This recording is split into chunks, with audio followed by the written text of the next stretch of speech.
What's up, all you crazy capitalists, you witty whiskey enthusiasts? Welcome to the Whiskey Capitalist Podcast. I'm Ian, and we do have Shawn here. He is just on the road right now, and he is in a hotel room trying to get something to drink. So we're going to let him come back in just a little bit. But make sure you like, share, subscribe, follow, and comment below. Just do it right now. Right now. It's a good idea. Just do it. Also, go to solo.to /thewhiskeycapitalist for all of our links and ways to stay up to date with us. And then also go to bit.ly /thewhiskeycapitalist merch to check out our fully stacked merch store. It's pretty awesome. We have 3 designs up right now, and we're in the process of working on a couple more. All right, let's see. Today, we're going to be talking about Barstool Sports, El Presidente. And let me see real quick.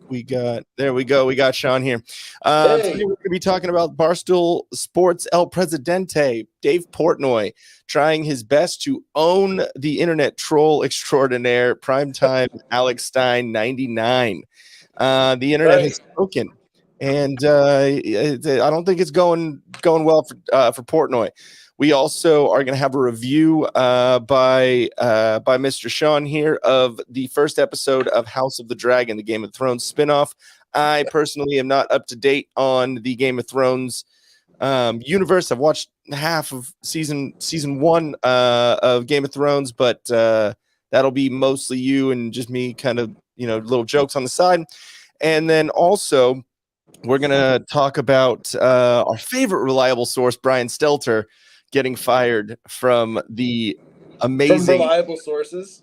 He got fired from reliable sources. Yeah. His show is reliable sources, and he got fired from it. So that's great. But yeah, so he got fired from CNN, and it was a very cringy last episode. I'll just say that.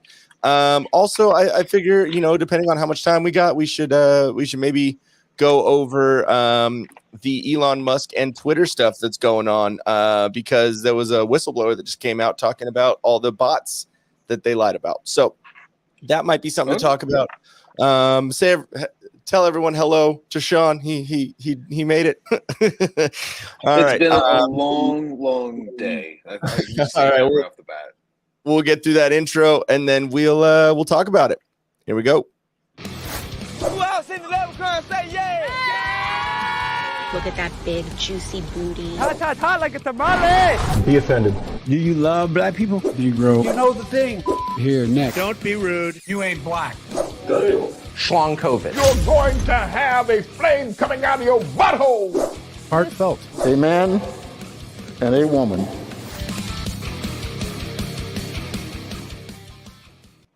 Hey, I just want to say real quick, Ian, I appreciate you kind of like steering the ship today while I am like all cluster brained and like just been coming into Louisville from Pennsylvania. And yeah, man, I mean, like the flying aspect of things was no problem. Like that was fine. But like the hotel, I don't know what my problem is at this point. I need to stop booking with Quality Inn because the name does not reflect exactly what it is that they're doing here. Like, I can tell you from past experiences, I've been in rooms where I've seen like the door was slammed into like the drywall so hard that like the door handle, there's a hole in the wall where the door handle would go. And it's like, I took a photo of it. I would go down to the front desk and tell them, like, this is already in my room. I'm not paying for that. Like, oh yeah, we're aware of that already. Oh, okay. You just didn't think to fix it. Gotcha. Yes, you did nothing about it. Cool. You did nothing about it. Yeah, that's right. Okay, so then another time I was staying there, and I walked into the room, and I thought I walked into a crime scene where there was a bulb, like it was an operable bulb that was working in the bathroom. So like it was just like the light was hanging by two wires from like the ceiling, and it's like over top of like the toilet and whatnot. So it's a really smart spot where there's lots of water having exposed wires. So like this thing's just kind of like hanging there. And then there was the door for the closet was smashed inward, like someone got thrown into it. And there was like holes punched into the wall as well. And I went down to like the main office. Like, I not supposed to get this room? This room seems like it's under like construction or something's going on with it. Like, oh no, the other night there were a couple in there that they really got into it. And like, so I mean, like, are we talking about like domestic violence? Are we talking about like he was beating her or something like that? Like what or maybe she was beating him. I hate to play the sexist game and whatnot, but like I don't know what the hell I walked into. It was insane. I mean, that's what you're gonna get with those Quality Inns, man. I mean, like, yeah. And then today I show up and like, I figure everything's gonna go pretty smooth. Everything else has been going pretty good today. I get up to my room and like I go to use the little key thing to unlock the door, and like the light turns green and the door unlocks, which is always a good sign. I've been there before where like they went through like 4 or 5 different sets of keys, and depending on how far away my room is from the main office, it could be like a real pain in the ass. You get your steps in though. Yeah, but I'm saying like so then all right, the door is unlocked, but I go to open it and the door will not budge. Like it is just like stuck. Like somebody put like a dresser on the other side of the door. I'm just trying to smash it in with my shoulder. And and I'm like the furthest part of like the hotel from like the main desk. So I had to go all the way back down there. The front guy is outside smoking weed. So I'm like, dude, can you please come in here? I got issues with my door. He goes and he's like, oh, well, did you try lifting the door?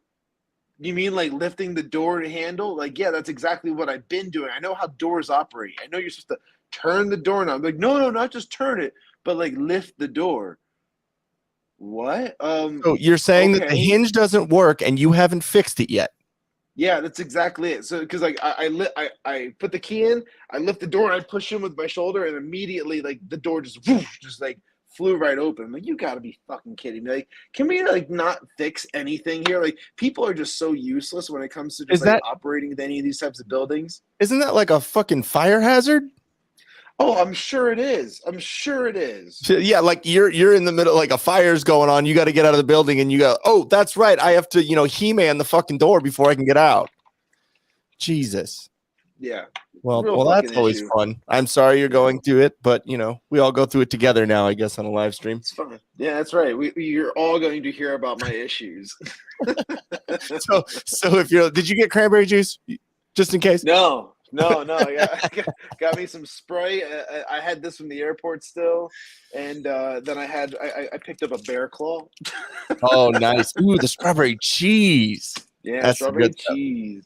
Anytime I quickly learned that I am not needy or demanding enough to be a first class person, or even like or even classy enough, I guess, because like I just don't like to waste stuff, and I don't typically want help with things. I typically want to do things on my own. I want to be left alone, and that's main cabin type shit. I belong in the back of the fucking plane. Like I don't know why I decided I was like, hey, you know what? They gave me this cool little upgrade. I'm going to sit in first class and whatnot. And then I was like, no, this sucks, because like the lady's always coming over to me and she's like, do you need anything? Can I get you anything? I'm like, no, leave me alone. and she's like, all right, well, here, like, do you want something to drink? Well, what do you have? Because I've never been in first class, so I don't know what kind of beverages are typically acceptable in there. I know they have booze, but I don't know what kind of booze or anything like that. So I'm just like, just give me like a Diet Coke. And I thought to myself, why did I say Diet Coke? I can get Diet Coke in the back of the fucking plane.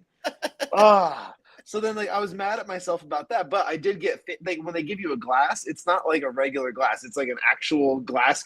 Like and it's like, ooh, how fancy. The girl next to me on the aisle, she was like next to me across the aisle. She must have got like a water and like a white wine, and I swear to you, she drank like 3 sips of the white wine and then just said, "Puh, take it away." And I was like, oh, well, don't just do that. So like all these people in the back who probably want to get fucking hammered because they have to sit elbow to elbow with everybody, and like they don't get the booze. The first class get to toss it out. Like, we don't like this, so you don't get to have it either. If it wasn't COVID, I'd be like, can I finish that? I know. I thought about it. I was like, you're not going to drink that? I was like, that's probably unacceptable, and she probably thinks I'm being a creep, but yeah. Hey, whatever. Yeah, but then you're like, do I want a headache tomorrow with the white wine? The hangover, I don't know, wine or champagne the next day. It's not champagne for me. Like I can't do champagne, but wine's fine. I can do wine, no problem. But like champagne's the one that I never liked the taste of it, never could get into it, never it's just not for me. Nope. Yeah, evidently drinking heavily is not for me anymore either. Because you're getting older now. You realize your body's changing, and when these things happen, you have to answer your body and say, okay, yeah, I won't do that to you anymore. I'm sorry. Yeah, I'll probably do it again. Saturday was my mom's birthday, which I've told you plenty about. But yeah, Saturday was my mom's birthday, and definitely got hammered. I drank a kombucha on the way. I mean, I totally didn't drink and drive. I drank a kombucha on the way, and then it was like a 10-minute drive. And then luckily the bar is right down the road, and that Jen was driving home, because that would have been fun. And how many Jens were in the car? I don't know. I was looking down to the side. I think, I don't know. I could have mooned someone and not really noticed that. But yeah, and I mean, it's sad because like I had a tolerance through the roof when I was living in Austin. I was drinking all the time, but now I had three whiskey and cokes, maybe 4. I don't know, 3 whiskey and cokes, 3 little shots of whiskey with the coke back, and then I think 1, and then that kombucha, and hammered, just done sauce. It was ridiculous. Wow. Yeah, so I'm a pussy, I know. Yeah, it's okay. So I'm gonna try and get into this Dave Portnoy stuff. Yeah, let's do it, because Do you have an I've been trying to article, or follow do you have his- anything, or is it just what's on Twitter? It's just like what's been going on Twitter, and mostly like the guy to look at for all of the stuff that's been going on is Alex Stein, because he has no shame and he shares everything that Portnoy says, and he shares The everything DMs that and shit, Crenshaw did, all the DMs, and he loves it. He's really into the idea of being like, I don't know, the internet troll, like the real life internet troll, or like just like the villain even right now. Like some people are like so against him, and like even people like on the right, like what's his name, like from the Blaze, like Chad is a country singer or something like that, Chad Kroger or something. Chad Prather. Okay, yeah, well, I think that's it, Prather. He's another one. He was, oh yeah, I can't get behind that. I don't like the fact that this guy was doing this or whatever like that. Yeah, like, this was like back when he was just doing town halls, and then when the whole AOC thing happened, that's when everybody was talking about like Sarah Gonzalez and all them, and like they were they say like yeah, well, good for him, but that I would never do that, and I don't stand for that type of behavior and this and that. So like they're trying to take the higher ground, which honestly, like I think Alex Stein's like he's kind of the guy right now where he's accepted the fact that like if the left is going to keep playing dirty, he's going to play dirty as well, and he's just going to like not pull any punches. He's going to be a complete fucking like degenerate asshole, and I love him for it. I think it's like he's brought drama back into into politics, which is fun. Well, I think what it is, we have with the left, there's never not drama, but I mean the back and forth, I guess, yeah. But like I know Sarah Gonzalez because I follow the Blaze pretty regularly. I know Sarah Gonzalez has always kind of been friends with him. I know like at first they were like, who is this dude? And like, which I can understand being more like, okay, I'm going to see the situation before I just blindly go support or don't support them. I can understand that, but like but I know Sarah Gonzalez has always kind of been in his corner. Chad Prather was a little kind of on the fence about it, but now he's about to have his own Stein's about to have his own show on the Blaze. I think it starts in September. He was just talking about that. I just watched Dave Smith, the comedian. He's a libertarian, and he has his podcast, Part of the Problem. And I just watched the Alex Stein episode that happened, I think, a couple of days ago. So it came out before, and it was recorded before all this Portnoy stuff came out. And I think it was recorded like just before the Stelter news came out about him, getting fired, whatever. But an interesting thing about Alex Stein that I didn't know is that he worked on the show Cheaters when it was still around. Oh yeah. He mentioned that in an interview with Gavin McInnes as well. Like he was talking about like, some of the inside of where he kind of like got his start. Well, yeah, he said he worked for the show Cheaters for a while, and then the guy it was Clark Gable. He is like the son of the original Clark Gable back at the actor back in the day, and then I guess Clark he was really good friends with Alex Stein and whatever, and then Clark Gable, the son, I guess he took some Vicodin or a Xanax or something like that was laced with fentanyl and died.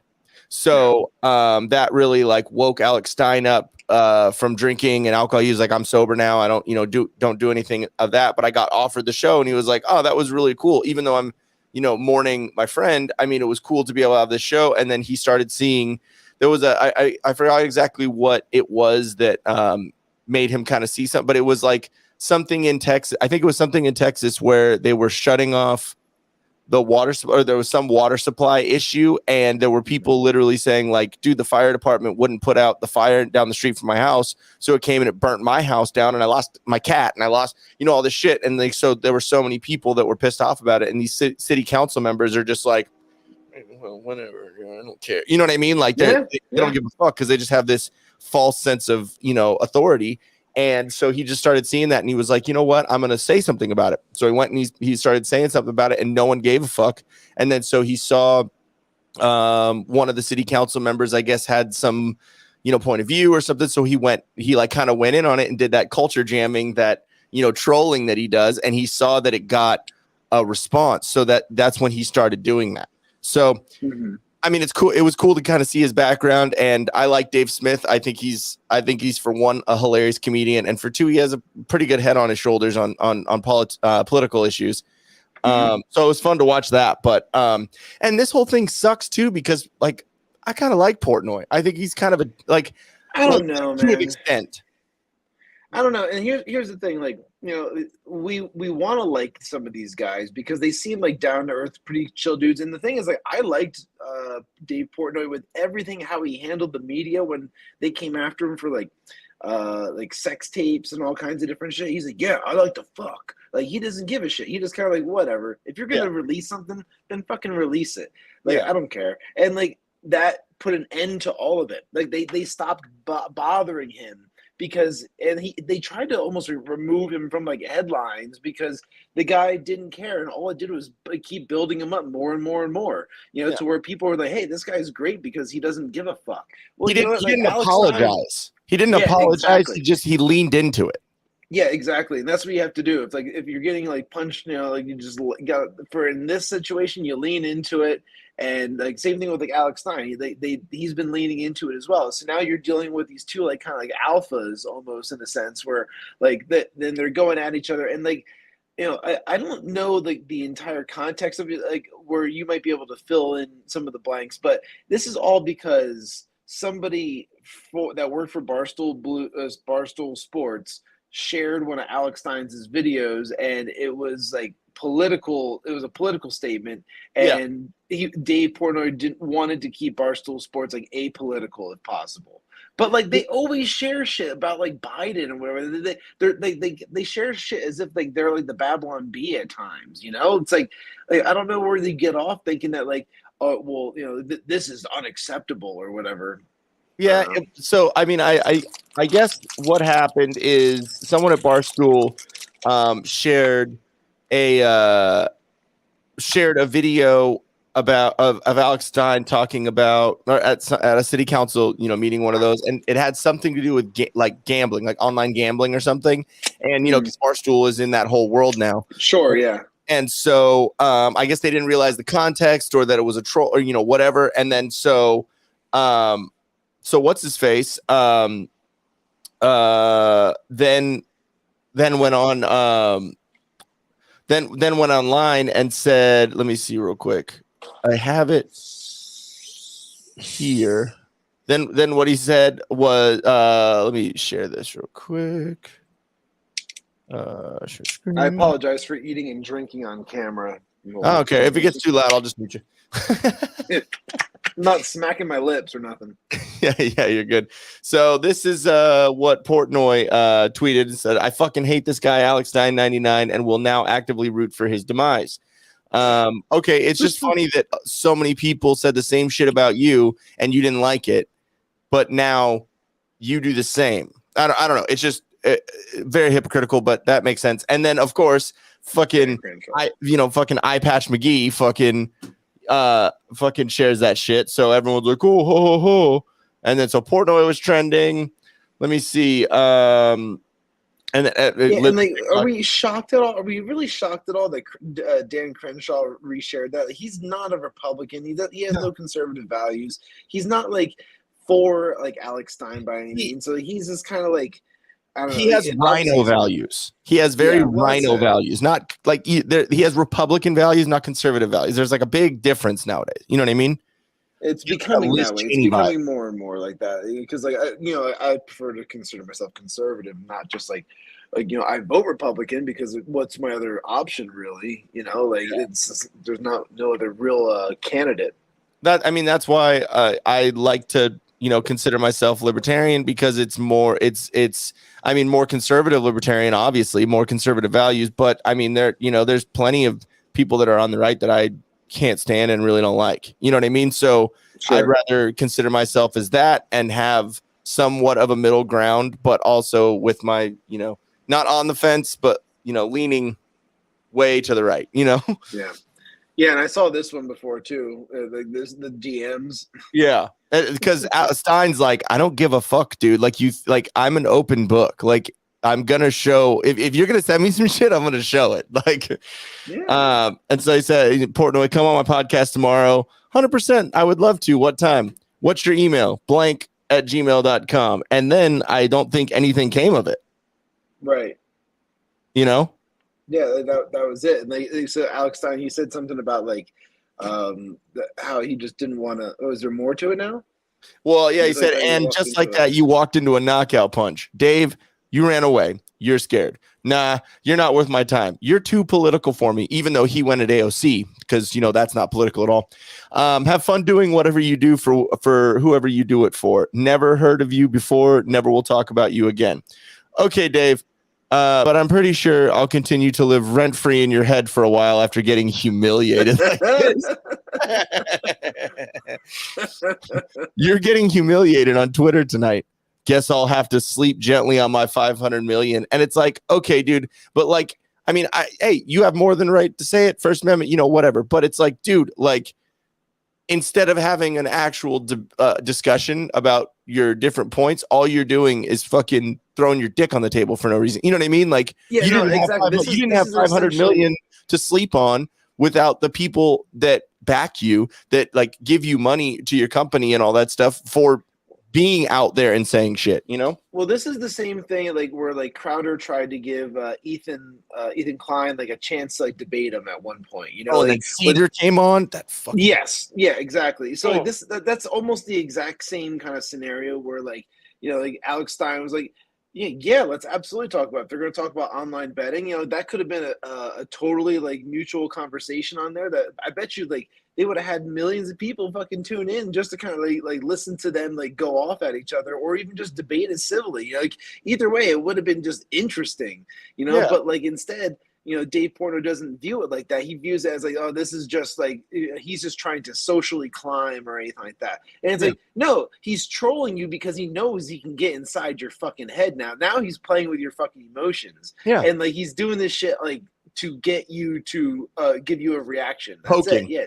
He's poking the bear. And sorry, Portnoy, you didn't used to be the bear, but you are now. For doing the things that you've done in your career, you are now the bear because you are big enough to be that person.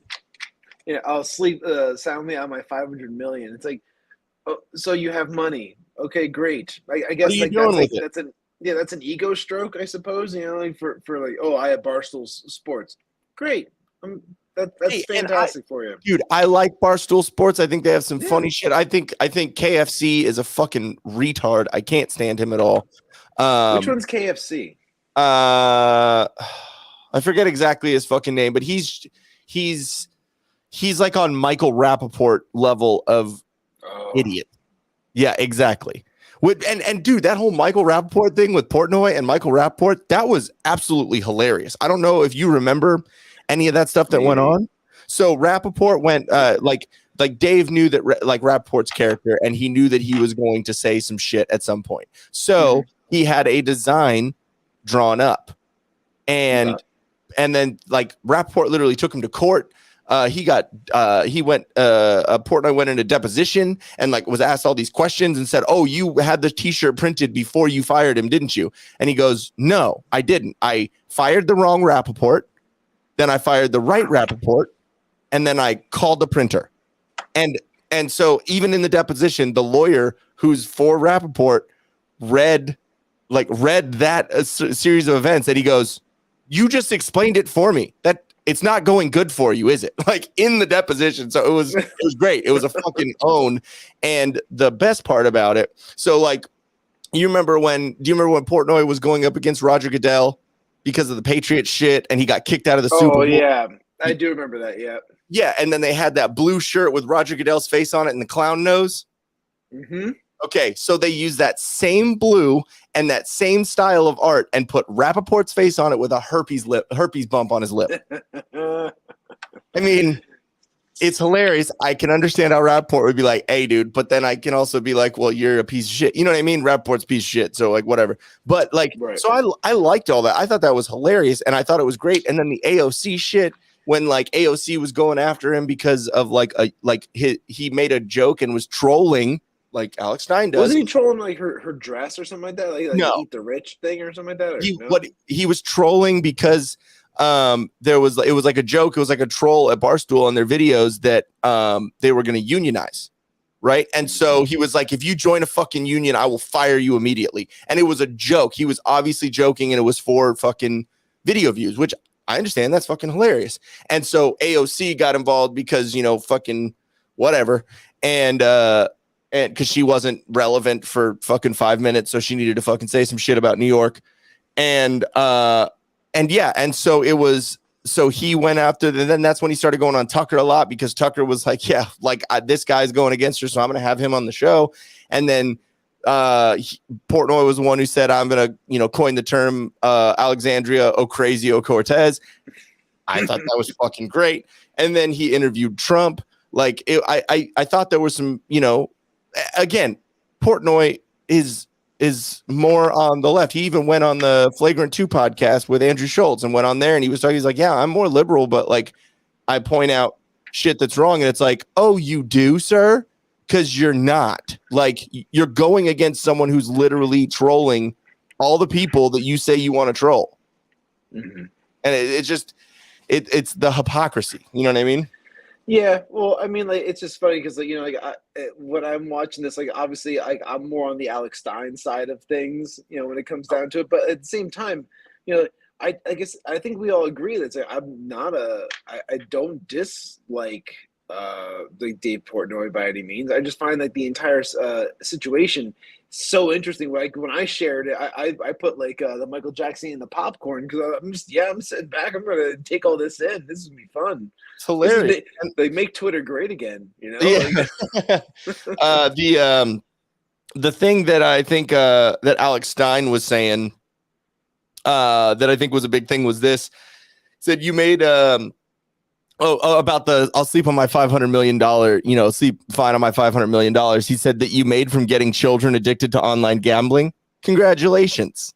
And it's like, it's a valid point. You know what I mean? It's like, I don't really know. It sucks because I like both of them. Did you see all those? Do you see all those images of like go back to that where they have Dave Portnoy always on his tippy toes, like every single one of them he's like on his tippy toes. Oh yeah, because he's tiny. Yeah, he's super tiny. Yeah, there was a shit ton of the photos of him always on his toes. Like I saw it somewhere. Right there. Yeah. He's in every single photo. He's like that.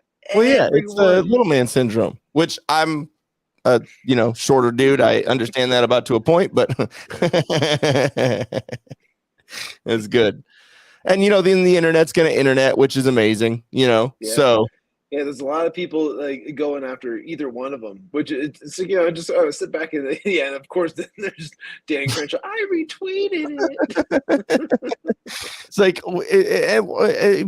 we want some of the politicians, some people to to be involved and whatever, but it's like at one point it's like, what are you doing?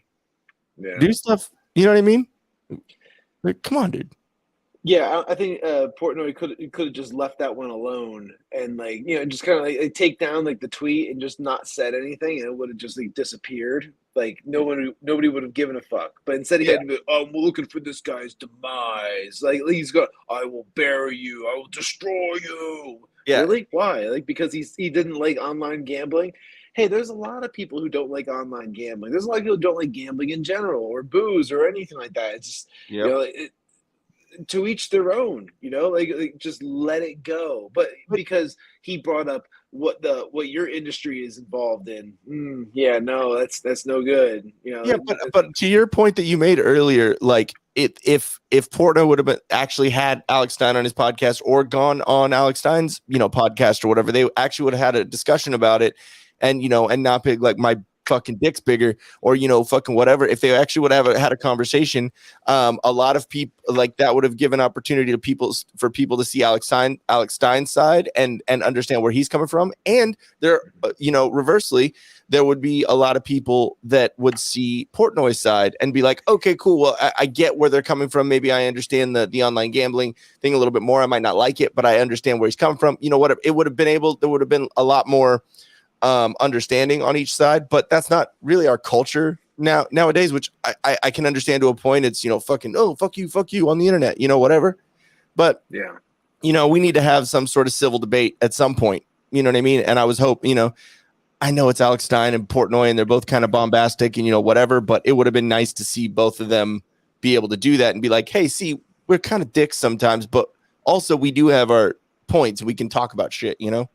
Sure. I mean, that's one of the things, like when Crowder shared that Ethan Klein debate, or what was supposed to be an Ethan Klein debate, the first like 10 minutes of like the Crowder footage is like them before the entire show started, and like they're just kind of like, he's talking to Ethan and Ethan's talking to, you know, Steven, and like they just nice. You know, yeah, it's nice, and they're civil and stuff like that. Say, hey, how are you doing? Hey, how's your wife doing? I know she just had, like, you know, the kids or this or that, like, you know, and like, you know, they kind of showing mutual concern for each other's like personal well-being and stuff like that, which is like something that, like, you know, is missing. It's missing for one, like when the cameras get turned on sometimes, you know, like, and like I think showing a little humility like that is definitely a positive, where it shows people like, hey, we don't agree on everything, but we can like discuss, and like, you know, we can have conversations like normal human beings together, and not like want to like strangle each other. I've seen it before with Ben Shapiro and Anna Kasparian from like the Young Turks, like where they both sat down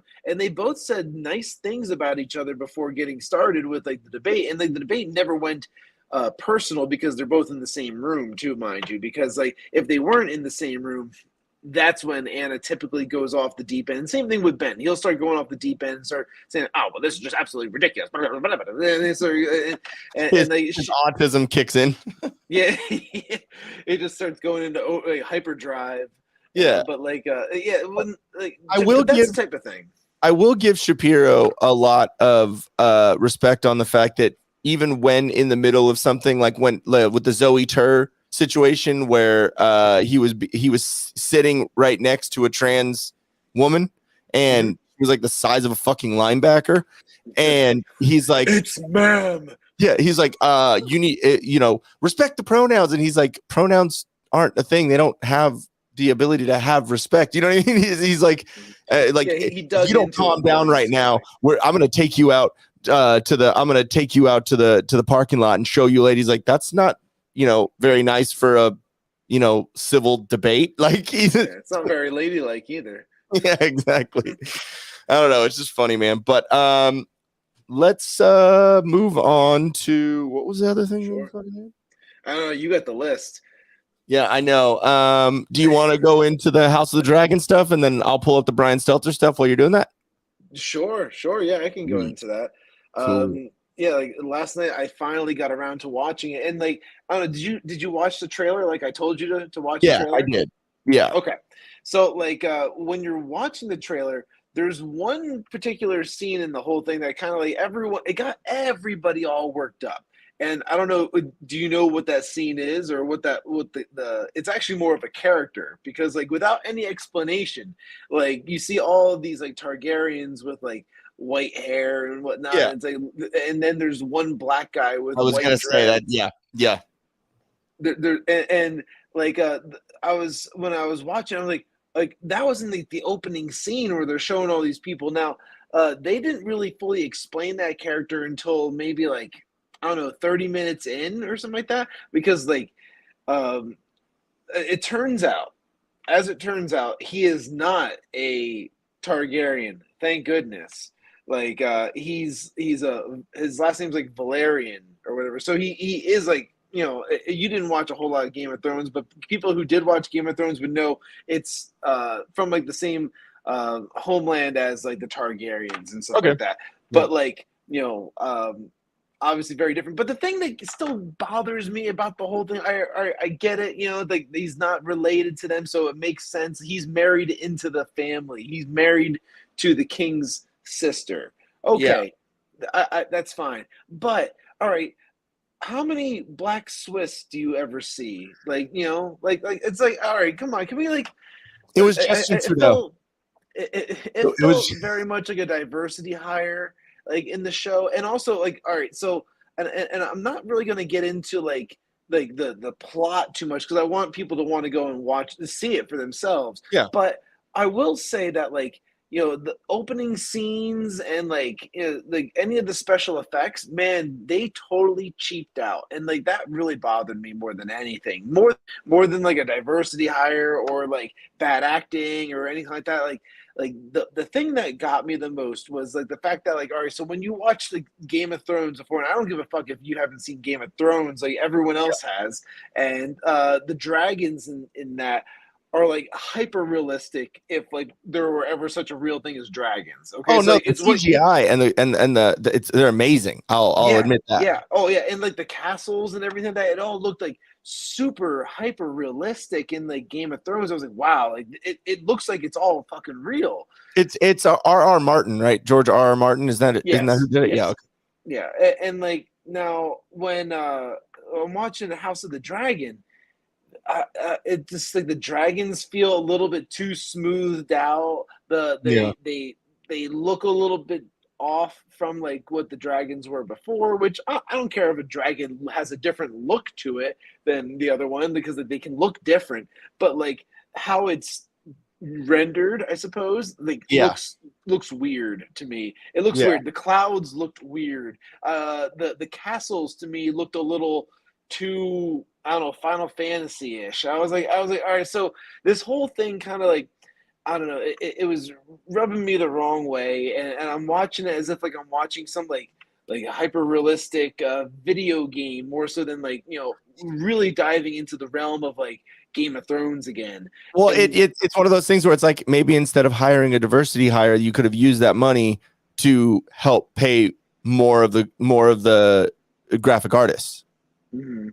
Yeah, I don't know. There's something to that where I don't think they put enough time into the dragon stuff. Now, the other side of this was that, you know, the show was supposed to come out like, I don't know, a year ago or something like that, and they canned it, and like they had to keep working on it. I don't know what the hell happened with that. That might be worth looking up as to what was the actual like issue with that. But yeah, that sounds interesting because I've been hearing about it for a while, and like it hasn't come out yet. I'm just like, why is there so much lead up?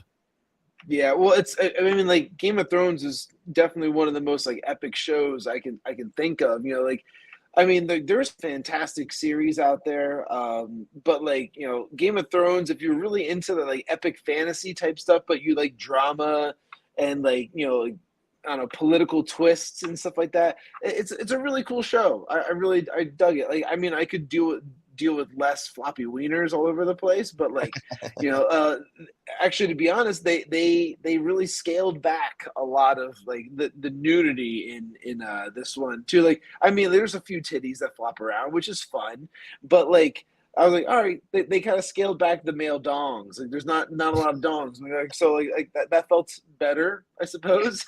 But I mean, like, at the same time, if you know, it's a aesthetic that they want to go for, it's cool. But I mean, sometimes it's a little... like for realism, yes. For realism, yes. But there's things that happen in excess. You know, like, and also like, what's more appealing to the eye? I mean, like, the female form is just like, you know, that's artwork, you know, like it's fucking beautiful, you know, compared to, you know, like men, which is just, you know, just gross floppy skin. You know, it's like that no. How dare you? Yeah, it's just like gross. And then like, all right, so another one that would have been like another example of that would have been like if you ever watched like I don't know if it was Stars or Cinemax or whatever, who did Spartacus. Oh, dude, that's basically like softcore porn. It was just all bunch of dicks all over the place. Skinamax. Like, Skinamax. But anyway, getting back to House of the Dragon. It was maybe like an hour and a half long, which is fine for an opening episode. I'm curious to see how many episodes they end up doing in like the season, and how far they plan on taking the first season, because I don't know how many seasons they want to do of the entire show either. Like, it's obviously like, you know, a wait and see to how it's received from like, or received from the audience. Yeah. And right now it's getting a lot of mixed reviews, and it's basically, I think, a lot to do with what I'm bringing up, where it's like, you know, there's things that kind of were weird, or the acting wasn't that great. The main girl, like the daughter of the princess, man, she is just not. She can't sell it. I'm just like not feeling it. My opinion after watching the trailer, and again, all I've watched of Game of Thrones is maybe 5 or 6 episodes into the first season. Jen and I are going to start getting into it. We've already decided we're like, yeah, we're gonna watch it, figure out a way to get it. Commit. Yeah. So we got through Stranger Things. So we're done with that, which I'll throw this up in the background, which you can almost kind of see it. It's a little. Yeah, you're teasing it. I'm very tempted to show the little thing that I sent you as a teaser of what we're going to be doing for that episode. I don't know. I would save it. I'd save it. Okay. Yeah. Okay. I had it up just in case you said yes. I know. I kind of thought maybe you might, but like I was thinking like, let's save it because it's only like a week away from us doing that episode. Yeah. We'll talk about that in a minute. We got to hype that up too, but we should also probably mention while we're talking about like different streams and whatnot that Sunday we're doing a live stream with the Culture Council. Let me get that. Let me get it up. Let me get that going. Let me help. Yeah, exactly. Let me get that Viagra. So let's do this real quick.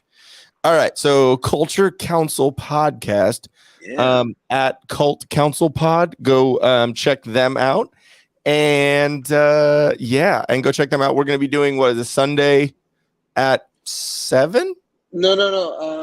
We're doing pre-production around that time or whatever. I think it's from like 8 to 10. From like 8 to 10. All right, cool. So if you go there, I believe it's going to be on decentdigitalmedia.com or their YouTube. Or maybe it's like 8 to 9. I'm not sure. I'm not sure exactly how long we're going, but we'll be on there. So everyone go there. We'll leave links either in the description or on our Twitter to go follow them. We're gonna be guests. We made it, guys. Yeah. We're gonna be guests on a podcast, and it'll be fun. I don't know exactly what we're gonna be talking about. It's pretty much whatever they want to bring up. I thought about asking if they want us to bring topics, but I'm like, all right, well then wait, we're the guests, so it's like, more than anything they're gonna want to talk to us about like whatever it is that we're doing or whatever's currently going on, so in which case I'm sure they're going to steer the ship wherever they want it to go.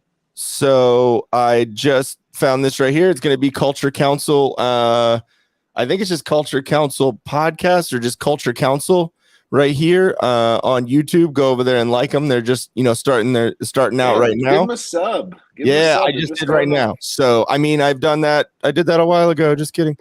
So go do that right now. We're going to be on there. We're going to be on there here pretty soon. They only have a couple uploads. I think what they do is they do it on a separate website. I think that, and then they upload some of the videos. I think they're doing it on Zoom or whatever, and then they're doing post production as well. I think that's my opinion of what's going on. But yeah, and I mean that makes sense. I totally understand that one. But yeah, so that'll be fun. That'll be on Sunday the 28th. And we'll make sure that we promo it and do all that stuff. But yeah, okay. So watching what I have of Game of Thrones and watching watching that trailer for House of the Dragon.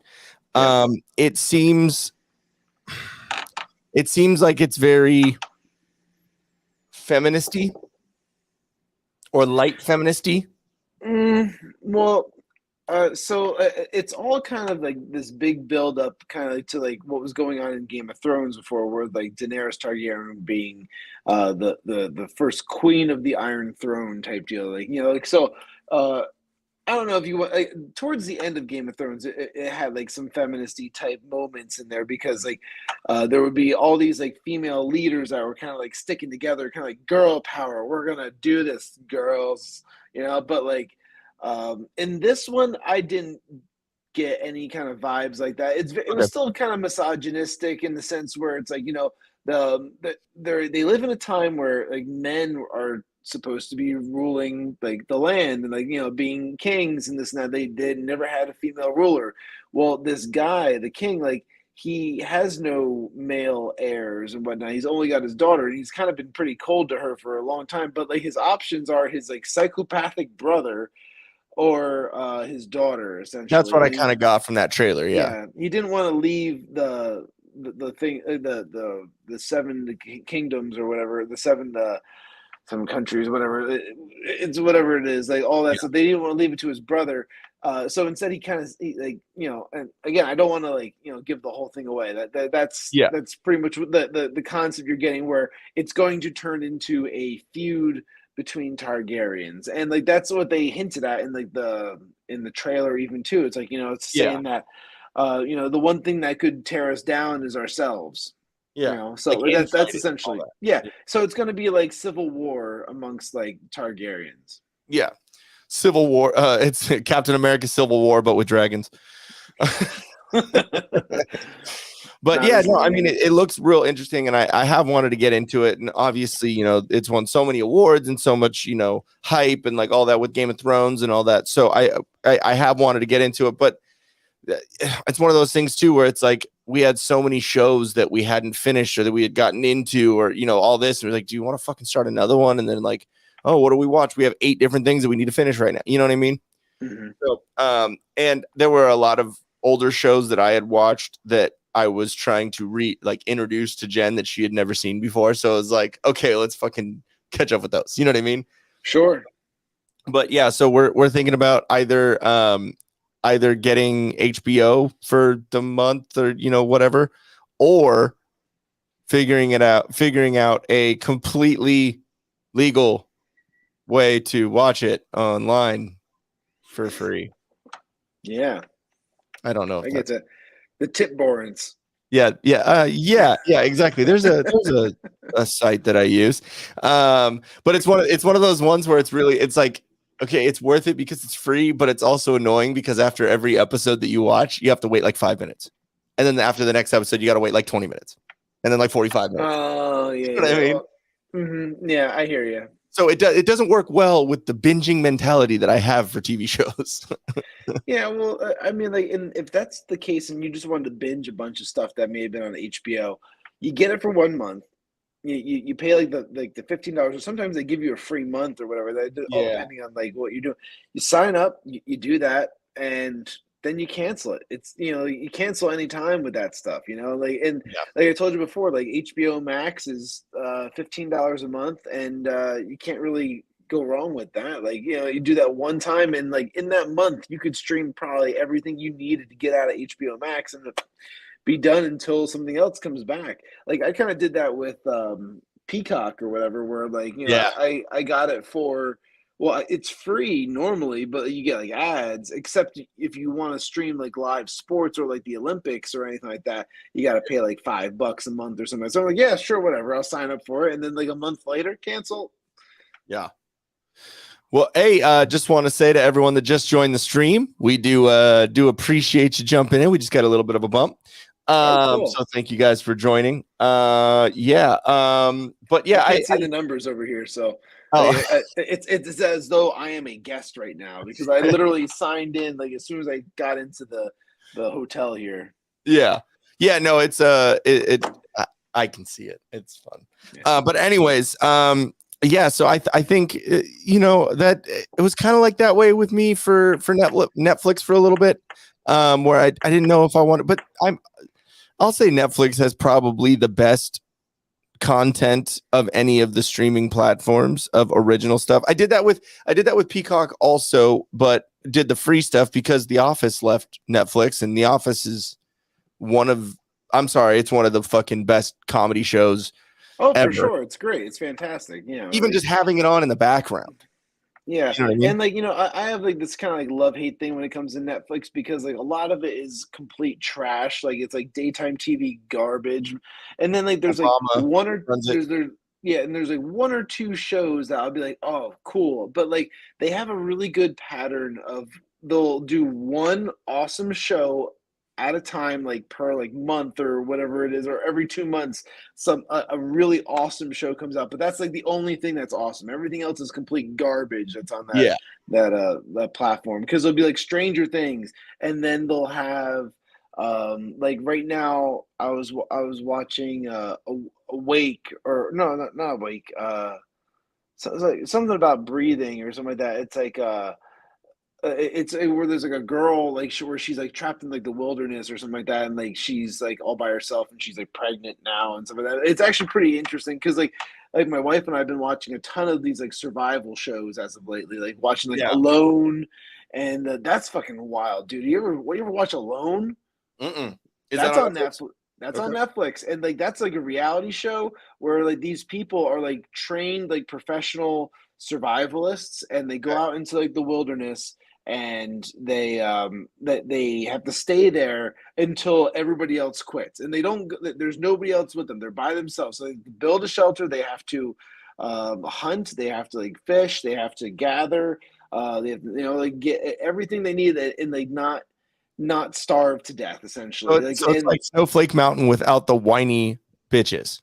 Oh yeah. So like Snowflake Mountain was like nothing. That would have been like a 5-star resort for these people, because they built their own shelters. Like dude, like some of these people, like they built like literal log cabins, and like they were just like and they built like chimneys inside like the log cabins out of stone, and like damn, like this is just insane. And then like when like they catch like the one guy like got a deer, so then like he had food for a few months, and like that was literally what probably helped him the most, because spoiler alert, that he ends up winning the thing.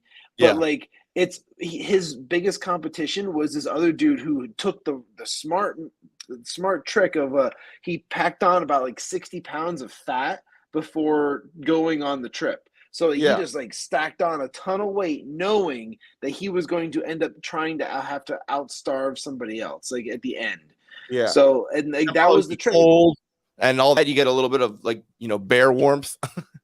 Yeah, well, the thing that ended up breaking him was like the mental thing of like just being alone for so long, and like your body like pretty much like eating itself away, and like the starvation where your heart's overworking and this and that, like your blood pressure is so low, and it's like your body is like slowly shutting down essentially, and like so it's absolutely insane what they put their bodies through. But like they were out there, I think for that last season, like 70 something days, like it's absolutely insane.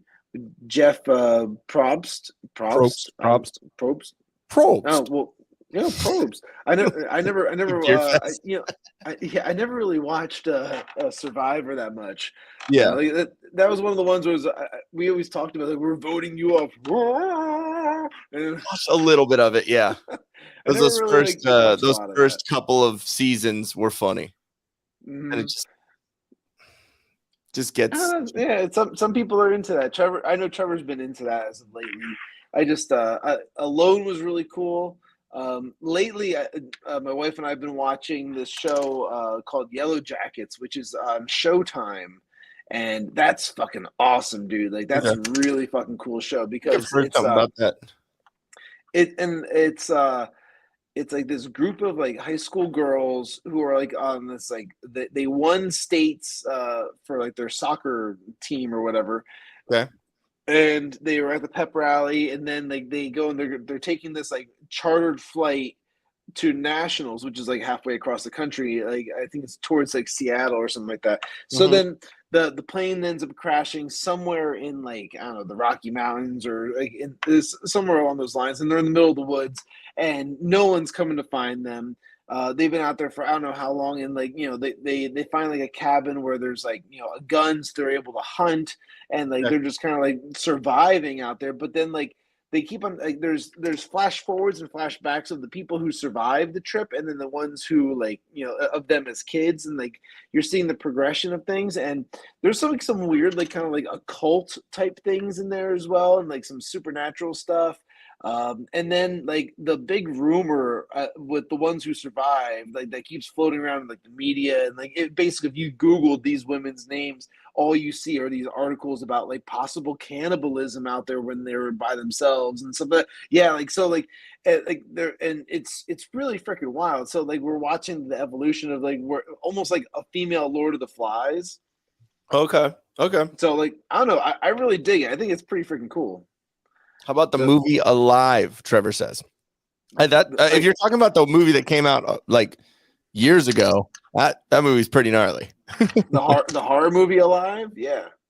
That was when they were like in the mountains, like the plane crash or something. I'm thinking of a different one then, I guess. Yeah, I'm not sure. I don't know if I pull up something, I could find it, but yeah, the movie. I think if I'm talking about the same movie, he is. It's a movie that's from back in the day where they like crashed their plane in like some snowy ass big ass mountains. Yes, plane crash survivors. Cool. But yeah, and they had to like there were people dying and they had to figure out if they were going to eat them or whatever because they were starving. And there was 1993, but wasn't there also another one in like 2020 or something? I don't know, but as Trevor and I are talking about, yes, they were talking about eating people. Yes, which is that question like, okay, what extent do you go to? All right, no, so Alive, yeah, it's 1993. It was like the one that you guys are talking about. Yeah. Apparently, in 2020, South Korea put out a movie called Alive, that has about a zombie apocalypse. I don't know. That's the first thing that kind of popped up for me. They know what I'm into. Yeah, yeah, but I mean, if when you're talking about all the streaming sites and all the stuff that's coming out, it's hard to, especially when people are taking the original IPs and just fucking running wild with them, and instead of making actually good content, they're just taking it and doing diversity hire here and I Am Woman, Hear Me Roar, whatever there. It just gets to a point where it's like, dude, now you're ruining the original shit. You know what I mean? We need another Beauty and the Beast. That's what we need. Another Beauty and the Beast, but that's the one where they meet Sleeping Beauty. Yeah, that's gonna be great. That's gonna be the one. Yeah, it's like, dude, stop, please. But stop rehashing the same fucking stories. But boy, no. Then we mix in the Lion King.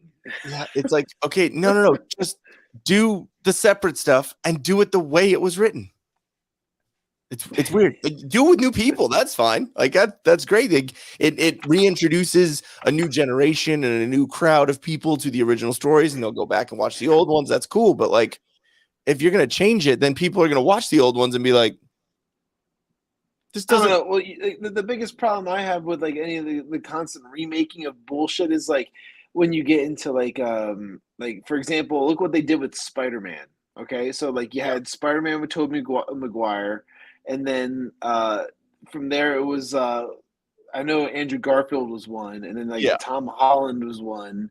Yeah. So it's like, how many times are we gonna fucking redo the same fucking thing? Well, like, what I'll say about that, since I'm the resident Marvel nerd in this duo, that is the first two, or the first three, and then the second two, Tobey Maguire and Andrew Garfield, those were both Sony. Like Sony owned that, had nothing to do with Marvel. So now the ones with Tom Holland, it's ever since the MCU came out, and they're doing this whole expanded universe. So like, and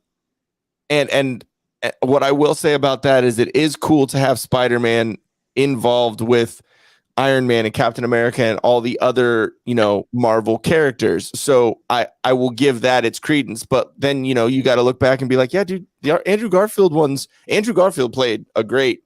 I didn't even watch him. I didn't watch him because I'm too stuck on like the Tobey Maguire ones. I fucking hate those. I fucking hate them. Okay. I liked them because it was cool to see Spider-Man in a movie, and it was the CGI was good, and it was cool to see on a big screen. I liked that. But Tobey Maguire is a fucking turd. Like, I can't. Oh yeah, but it was funny. I don't know. I thought they were decent. I mean, it's nostalgic too. Yes, I like that.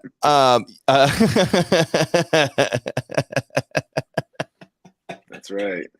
Yes, it definitely was garbage. But I mean, and then it was also cool to, Spider-Man, was it No Way Home, the last one? It was cool to see all three of them, together. And it, spoilers for whoever didn't fucking see that, whatever, it already happened.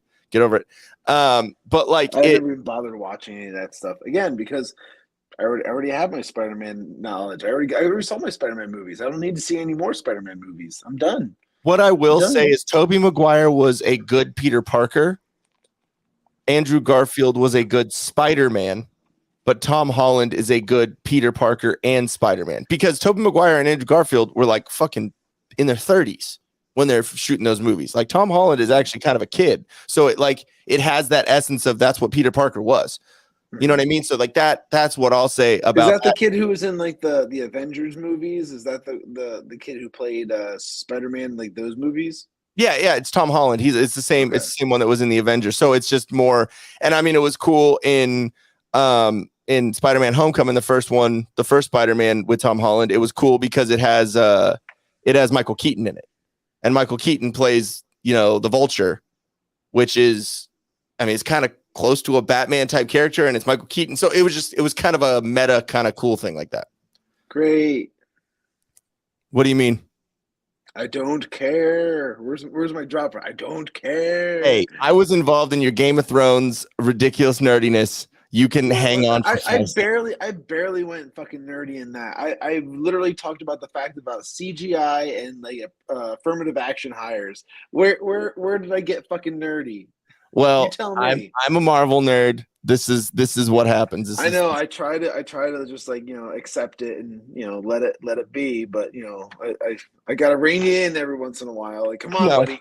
No, you don't. No, I'm gonna cut that cord.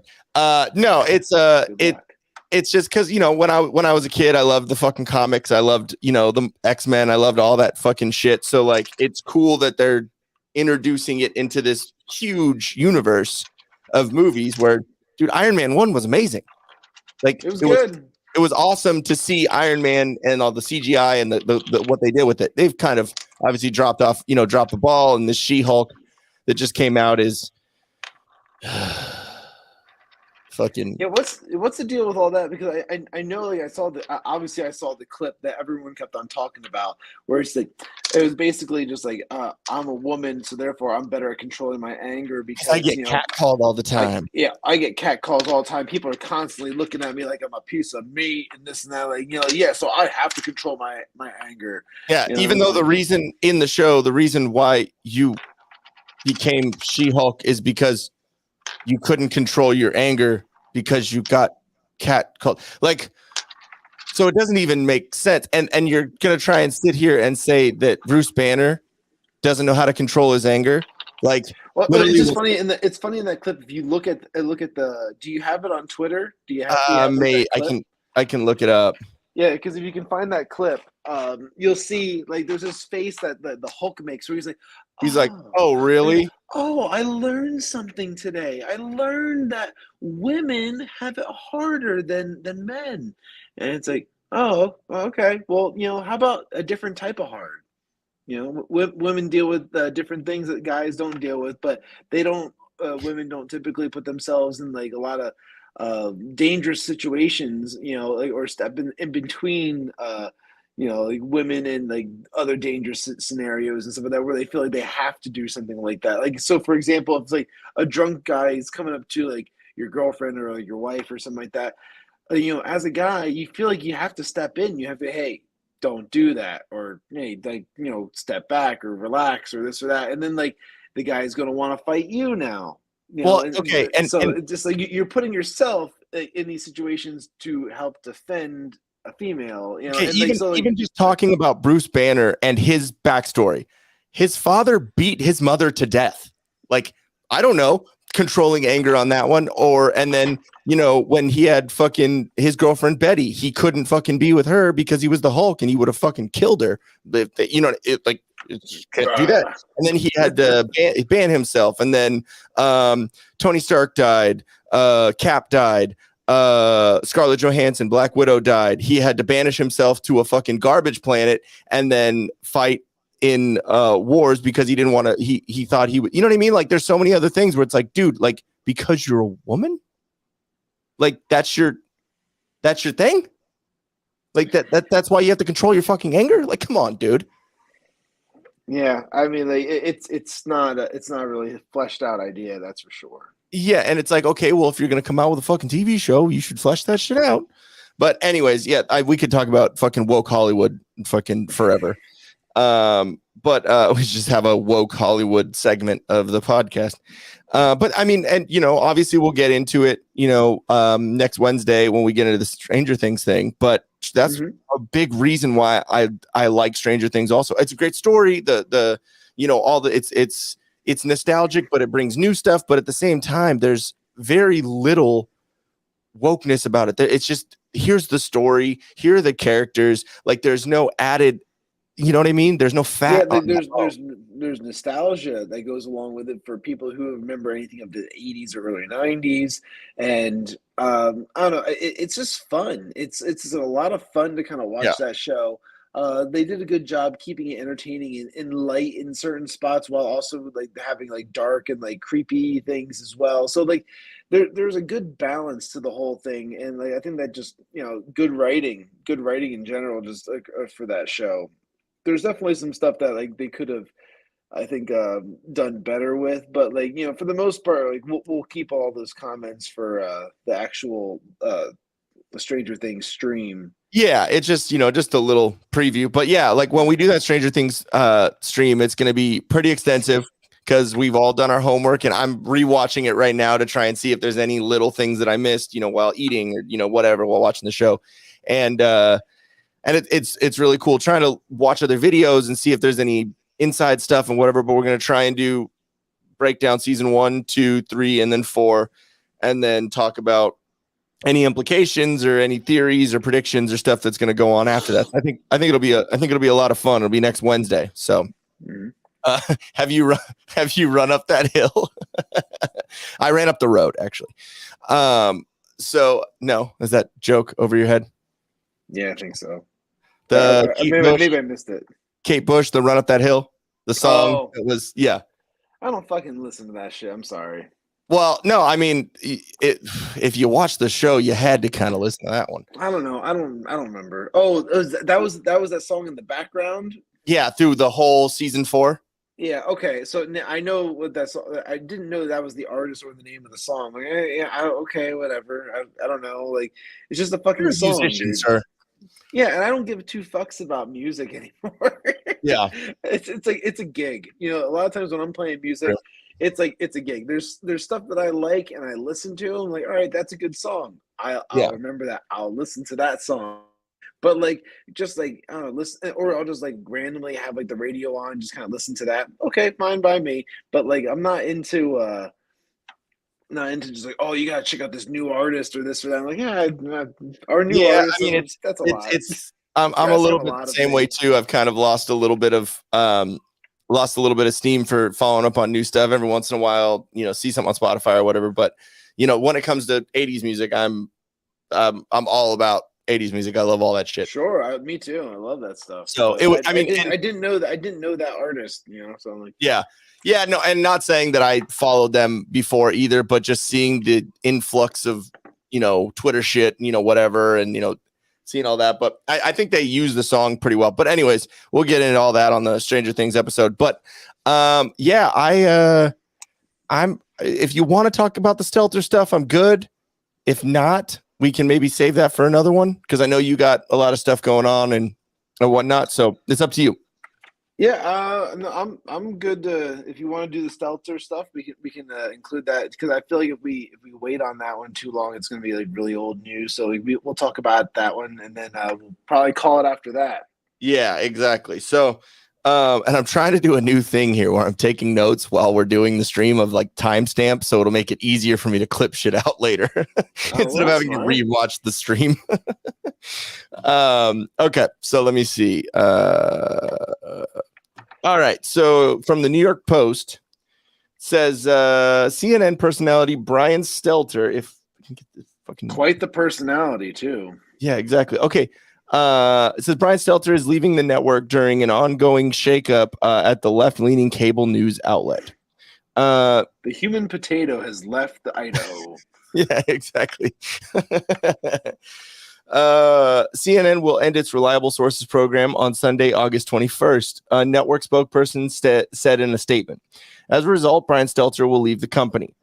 We appreciate his contributions to the network and wish him well as he embarks on new endeavors. Reliable Sources was the longest running show on CNN prior to Thursday's announcement. Stelter has anchored the program since 2013. Jesus, really? That's really shocking, but nobody really paid attention to him. So it's like he just kind of like coasted under the radar for so long. Like, wait a minute, hey, we've been paying this guy the whole time. Like, let's fix the glitch. Stelter, 36. He is 36, dude. Yeah, that is a bad 36. Yeah, that's a rough one. Ugh. And you know what? Here's the thing. You know, like clearly, I don't have any hair on my head. I've accepted that, and like you know, what goes with accepting it is fucking shaving your head down to acknowledge the fact that it's like, hey, you know what? I don't have any hair. I don't want to look like I'm way older than I am, because honestly, if you keep your head nice and clean and you keep everything pretty like in together, you know, it doesn't really affect your age so much. It's actually a better look. This look that he has right here in this image, this is like, you know, mid 40s to 50s. I just gave up. I stopped trying. You know, this is just like, why are you hanging on to that horseshoe of fucking hair, dude? Like, just get rid of it. I wonder if he lives on a cul-de-sac. Like, here's the thing, like, yeah, exactly. Your head has become a cul-de-sac. You should not have this horseshoe of hair, especially if you're going to be a TV personality. It does not look good. And like, if he would just shave his head, it would probably help him like look better, more masculine at the very least. And the other thing is, like, you also don't want to go the route of like Tim Pool, where like you're just constantly just wearing like a hat every time, like you're. Well, you know, he wears the beanie because he doesn't have any hair, but he doesn't want to accept the fact that he doesn't have any hair. Is that confirmed? Because I've seen plenty of theories. Do you think that he has hair under there? I don't know. I've never seen him without it. Exactly. I think he's fooling himself. Maybe it's just a big troll. I don't fucking know. I don't know. I like wearing a beanie, like especially in like the fall and the winter time, just because it makes my head feel warmer and this and that, because I don't have anything to keep me warm.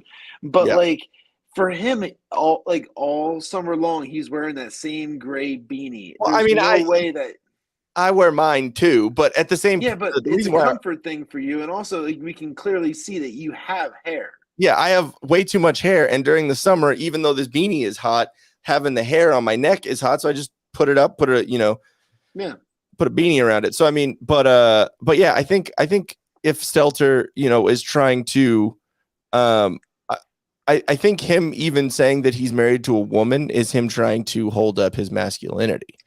Yeah, that like, I'm sure they have separate beds and separate like rooms of the house. Like, there's no way. There's no way. There's absolutely no way that this guy is heterosexual, because like you hear the way he talks, the way he acts. He carried around like a purse for a while. There was the infamous photo of him where he's like doing a stream for CNN from his house, and he's wearing like the blazer and like the tie and everything, but underneath it's like shorts, and he's got long red socks and stuff like that. And it's like, yeah, dude, like you're not playing the masculine card right. Like, not at all. Like, this looks very, very gay. Sure. Yeah, Humpty Dumpty fell. And it's 2022. That's fine. Like, you know what I mean? There's no exactly. Why you can be gay. Here's the thing. Like, being on CNN, like, they probably would have never fired him had he had come out as gay. Like, they probably would have kept him. Like, you're like, oh, well, the diversity hire. Keep him. We need him. We need more of them. Well, I heard that they might be getting rid of Lemon too. Well, Lemon had a lot of issues that were surrounding him, with controversies where he was getting busted, like trying to get like, you know, like other men that I think the hotels and stuff like that to go and like stay with him, and like, you know, like the resorts. He, like, reach into his bonch and like make some dude smell it or something. So, something along those lines. He like was like trying to like pretty much like convince some dude at like the bar to go back to like his room and stuff like that at the resort, and like people recognized him and took video of it, and then like that was all over the internet. But yeah, like so if anybody was legitimately needed to go, Don Lemon. There's a lot of reasons why they should get rid of him. Brian Stelter is another one where it's like, you know, he made he got a lot of viewers when Trump was in office because that was his big thing. His big thing was constantly attacking the Trump and Trump administration. It just like everything he could dig into them about, he did, and that was his whole thing. And his resources were typically like Facebook and Twitter, so like they loved him, but like. Or it was his own network or like some shit like that. It was just this circle jerk of like, okay, so you're saying that it's a reliable source, but you're the source. Like how did? Yeah, it's like we're reliable because we say so. Yeah, it's the We Say So Inc. Yeah, but then they go after Project Veritas because because they don't agree with their sources, and it's like, dude, the source that Project Veritas gets is the fucking person. You know what I mean? Project Veritas gets like the real story, and like they don't release anything unless they can verify that like the information is corroborated and correct. Yeah, it's just absolutely ridiculous, and I'm kind of torn because he was so memeable and he was so much comedic content on the internet that it sucks that he's gone because. Yeah, and he took it on the chin. He took it on the chin, and he like didn't really like let it bother him that much. To be honest, I know it's like a double entendre with that one, but like what for is example, he taking on the chin? Yes. Well, like so, like the day they fired him, he was like out sightseeing like New York City with like his family. It was his day off. I shared that. I was like, they fired him on his day off. Holy shit! Like, and like, it's like what a day to like not be like, and like also he was complaining that his phone was dying because like that like he didn't bring a charger with him or something. Like, what a day to have your phone die while you're off from work.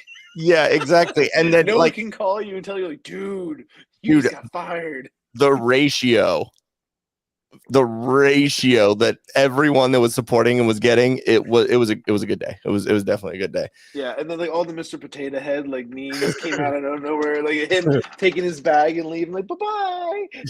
Yeah, exactly.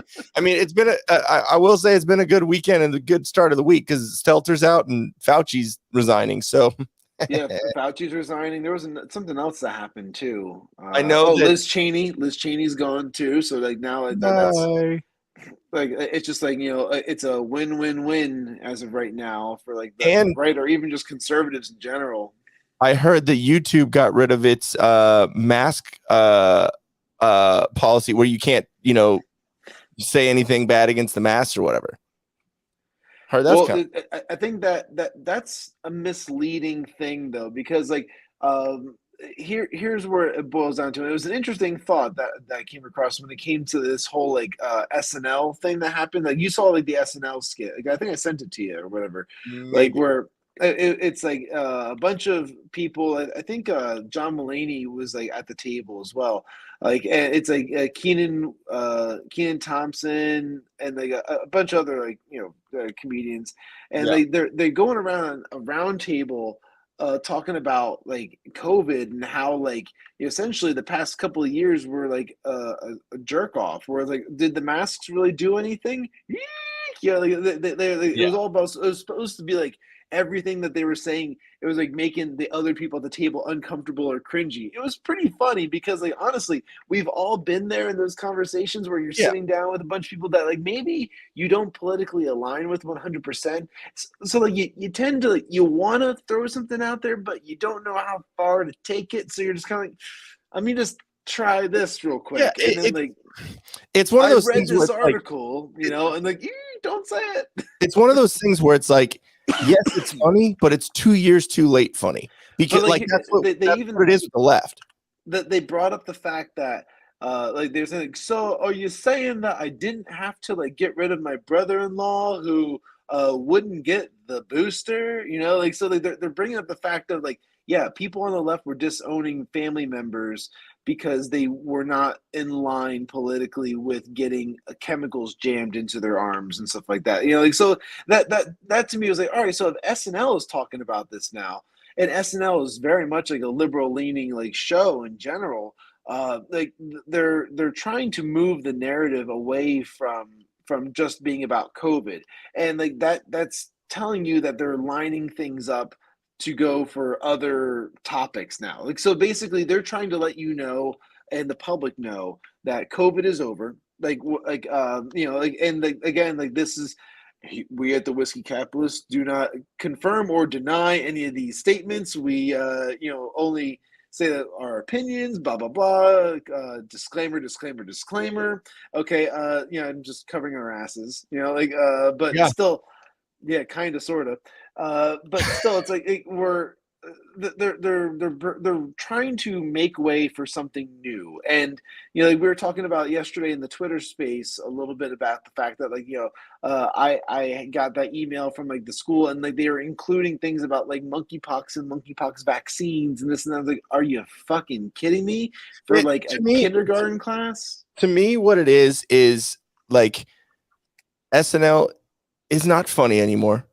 There's very far and few in between. However the fuck you say that, they have a funny skit, and the fact that it's 2 years later, every single person that was on the side against them has been saying this forever, and now because SNL says it's okay to joke about this, is bullshit, and I'm not here for it. It's cool if people are gonna be able to joke about it now. I guess for society's sake, that's cool, but it's a bunch of bullshit, and I'm not bullshit. Bullshit because giving them any fucking respect or any fucking nothing for it. So they shouldn't be looked at as heroes or changing the topic or nothing like that. And that's not why I'm bringing that up. I'm bringing up the fact that they are manipulating the people on the left who only will listen to liberal media and say, oh, well, now we can joke and we can laugh about this. And I guess it wasn't that big of a deal. So we made a bigger deal out of it than what we should have. Or this, but us on the right, we're the sheep, right? We're the sheep that are in a cult. We were the ones saying all this shit for 2 fucking years, to the point where people hated us. People disowned us. We all lost a lot of friends over this type of stuff. And it's hey, dude, whatever, I wouldn't say anything negative about them besides the fact I think you're not thinking this thing through, or you're not critically thinking about this shit. Dude, wake the fuck up, but instead, they would just call us all Trumpers, or they would call us Nazis or white supremacists or anything along those lines, right? Anything that would be just to demean and discredit your thought process when it came down to these topics. It's you want to call us the bad guys from WW2, but those guys were the ones that censored people, cast them out of society, put people in prisons for whatever fucking trumped up fucking charges that you want to put them on. You know what I mean? How about for just following the wrong religion? Yeah, exactly. And it's I don't know. It's come to the point where it's dude, all topics that you talk about are fucking nuanced. We're fucking talking about Marvel. You don't like it. I do. It's a nuanced conversation. You know what I mean? But it's anything is nuanced, but there so many things nowadays is just nope or yep, and that's it. There's no I agree, I disagree, and it's it sucks because I've never really been like that. I've always been very very open, be able to talk with anyone, and it's so instead of breeding more acceptance and breeding more tolerance of the other side or opinions that you don't agree with, all this has done is bred more fucking radicalism and with BLM stuff, you shouldn't be racist, but a lot of what it's done because of their rhetoric and because of what they've said is bred more people to be a little bit more racist because they look and they stereotype, oh, you probably fucking believe in that bullshit. You know what I mean? Mm-hmm. So it's what are you doing? You call yourself this, but all you're doing is breeding exactly what you say you're against. Absolutely. Well, the fact that anybody on the left would ever consider themselves true Antifa, they don't follow any of that type of stuff. Basically, they keep on pushing fascist rhetoric when it comes to censorship and propaganda and just trying to control the media or even just political figures and stuff like that. It's all very much fascist behavior.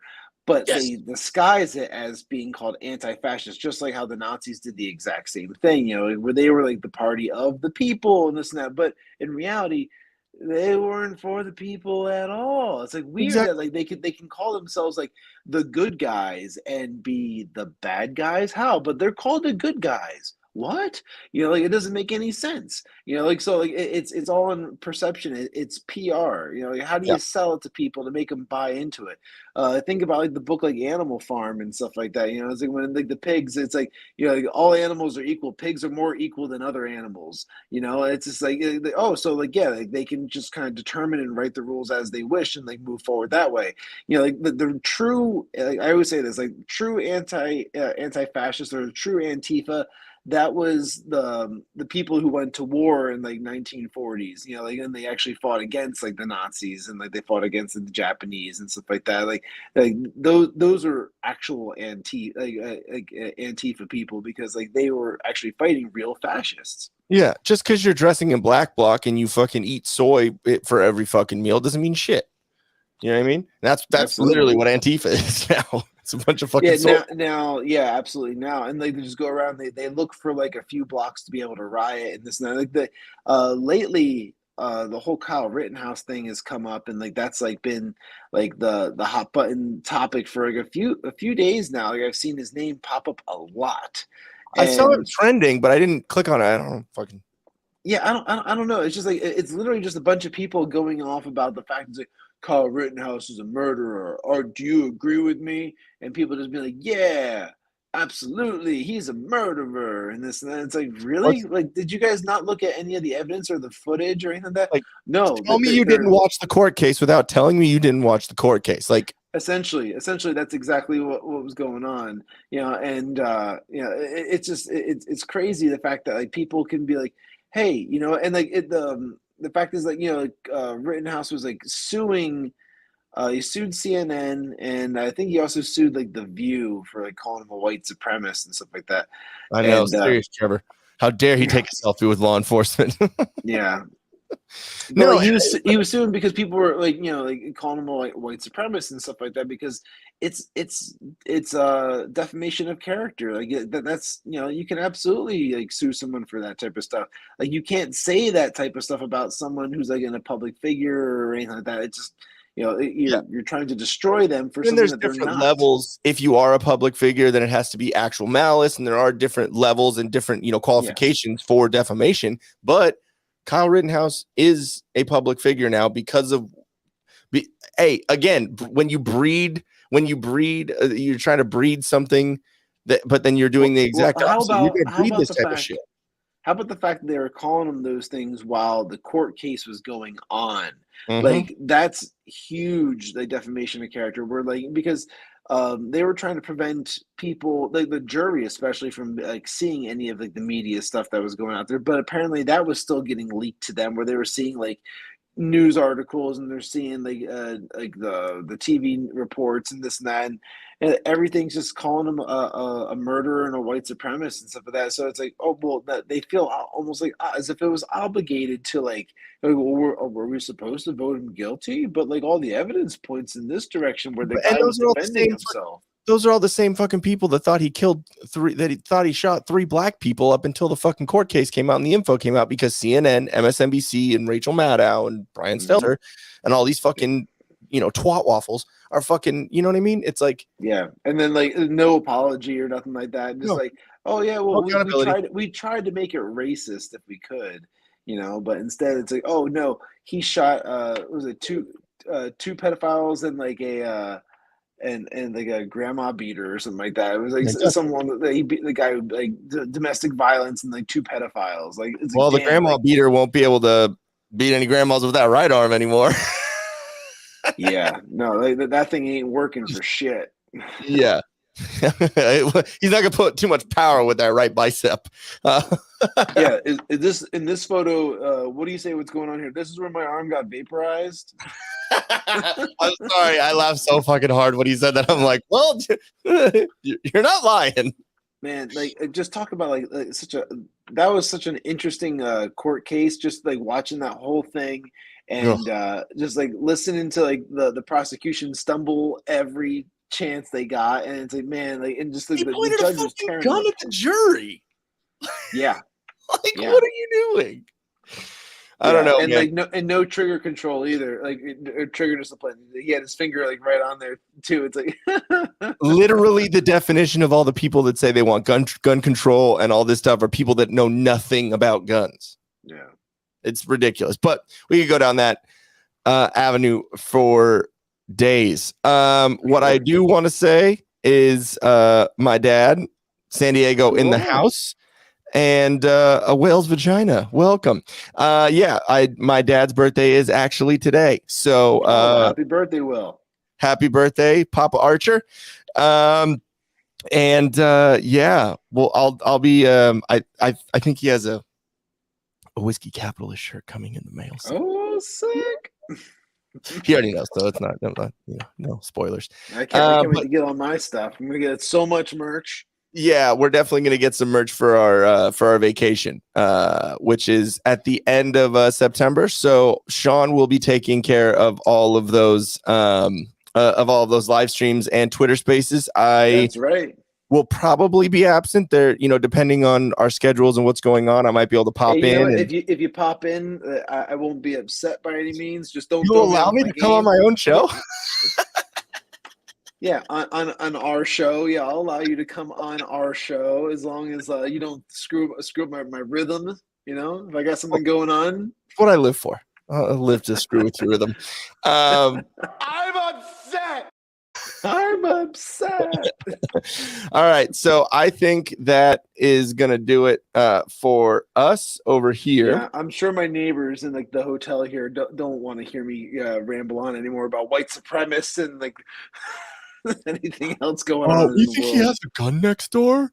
You see that skinhead that's living in the room next to us? Yeah, I was gonna say you don't have the best look to be talking about all that.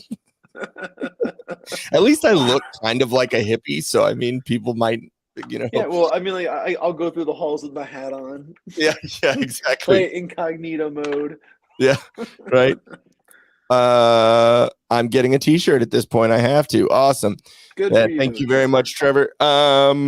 Yeah, and there's a couple of other ideas that I have that I want to put out. I think it would be kind of cool to do like I am a whiskey capitalist shirt, just like big block letters across the front. I think that'd be kind of cool.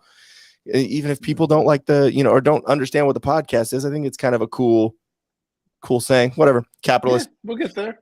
Yeah, for sure. And along with all the other shit. But yeah, before we get out of here, make sure you tune into all of our live streams and everything. But if you are a Stranger Things fan, make sure you tune in next Wednesday. We're going to be doing a big, probably long live stream with the two of us, and also Movies America is going to join us and comment, send in all your questions, any theories that you guys have about it, and let us know. We'll try and do some more Twitter questions. I know you were kind of starting that a little bit. Yeah, I want to try and see if we can get some write-in type things as well. Audience. Maybe try and some audience questions or comments or things to talk about at the end of the episodes. Just nothing that's that involved, but you just throw it up on the screen real quick, and then we just quick hash it out. Yeah, for sure. Well, we do want to thank you for tuning into the Whiskey Capitalist podcast. Make sure you like, share, subscribe, follow, and comment down below. It helps out with the algorithm and, so we can reach some more people, more like-minded whiskey capitalists. Also, make sure you check out solo.to/thewhiskeycapitalist to find all of our links. And let's switch this around. Wait, there we go.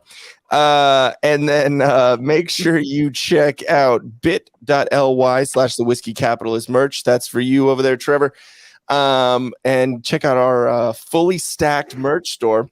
Also go to solo.to/tildeathstudios for any digital media/design at an affordable price, made by this guy. If you like all this content and you think it's good, make sure you just click subscribe on the channel you're on the Til Death Podcast, and Absolutely. go to solo.to/Til Death Podcast for any other links. That's a podcast that I run with my wife, and we've actually turned the channel into the Til Death Podcast Network now. So hopefully we'll have some more shows for you guys to add on there. Now, I have Shawn, some ideas for that as well. So, Oh, yeah. being the idea guy, I do have some ideas that I'm gonna throw out there. yeah, definitely. And we'll talk about it. We'll Have a get into little all that. private convo about that one. Yeah, and then like we have down here the Patreon page for my podcast as well, Sippin with Shawn, which is still going strong. We're on patreon.com/Sippin with Shawn. The content right now, I'm uploading plenty of episodes for free, and if you want to patron like the page as well, you get exclusive content as well for as low as $1 a month, $3 for other episodes and whatnot. All depends on what the content is anymore these days, but still, like, you know, you go in there and throw me $1 and you're gonna be able to get some exclusive content, which is pretty freaking awesome, I would say. You know, I take a lot of pride in what I do. It immediately links to his OnlyFans, so it's good for you. Yeah, yeah, that's right. It's just me with a ski mask on the whole time. So, And evidently, Trevor said, "Damn, you got me." Yep. Now you got to buy one. We gave you the link. We gave you everything. Yeah, but send us a picture when you got it. Also, and we'll throw it up on Twitter, or throw it up during the stream or something like that. So, cool. But yeah. With that, we are going to sign off for the night, and we'll catch you next time on the Whiskey Capitalist podcast, guys. See you later. Care. Peace.